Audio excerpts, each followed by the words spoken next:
Paul, Republican candidate for president. Dr. Paul, welcome to Meet the Press. Thank you. Nice to be here. Let's start right at the very top, the issues. This is what you have been saying on the campaign stump, quote, I'd like to get rid of the I.R.S. I'd want to get rid of the income tax. Abolish it. That's a good idea. I like that idea.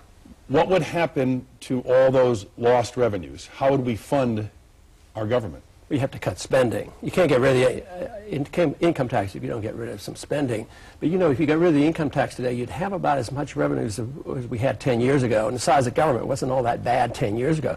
So there's sources of revenues other than the income tax. You know, you have a tariff, excise taxes, user fees, highway fees. So there's still a lot of money. But the real problem is spending. You know, we lived a long time in this country without an income tax. Up until 1913, we didn't have it. But if you eliminate the income tax, do you know how much lost revenue that would be? A lot. But over $1 trillion. Yeah, that's good. I mean, but we could save hundreds of billions of dollars if we had a sensible foreign policy. Well, I mean, if you're going to be the policeman of the world, you need that. You need the income tax to police the world and run the welfare state. I want a constitutional-sized government. Would you replace the income tax with anything else? Not if I could help it. You know, there are some proposals where probably almost anything would be better than the income tax, but there's a lot of shortcomings with the sales tax. But it would probably be slightly better, the income tax, so it would be an improvement.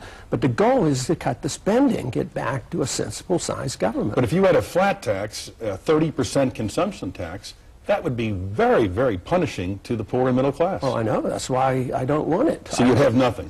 I want to cut spending. I want to use the Constitution as our guide, and you wouldn't need the income tax. Let's talk about some of the ways you recommend. Quote, I'd start bringing our troops home, not only from the Middle East, but from Korea, Japan, and Europe, and save enough money to slash the deficit. How much money would that save?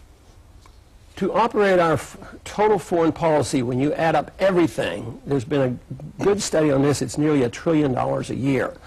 So I would think if you brought our troops home, you could save hundreds of billions of dollars. It's, you know, it's 6 months or 1 year or 2 years, but you can start saving immediately by changing the foreign policy and not be the policeman of the world. We should have the foreign policy that George Bush ran on. You know, no nation building, no policing of the world, a humble foreign policy. We don't need to be starting wars. That's my argument. How many troops do we have overseas right now? I don't know the exact number, but more than we need. We don't need any. It's 572,000. And you bring them all home? As quickly as possible. They do not serve our interest to be overseas. They get us into trouble, and we can defend this country without troops in Germany, troops in Japan. How do they help our national defense? Doesn't make any sense to me. Troops in Korea? Since I've been in high school? Well, you know, it doesn't make sense. Under President Paul, if North Korea invaded South Korea, would we respond? Why should we, unless the Congress declared war? I mean, why are we there? South Korea, they're begging and pleading to unify their country, and we get in their way. They want to build bridges and go back and forth. Vietnam, we left under the worst of circumstances. The country is unified. They have become westernized. We trade with them. Their president comes here. In Korea, we stayed there, and look at the mess. I mean, the problems still exist, and it's drained $1 trillion over these last, 50 years. So stop. We can't afford it anymore. We're going bankrupt. All empires end because the countries go bankrupt and the currency crashes. That's what's happening, and we need to come out of this sensibly rather than waiting for a financial crisis.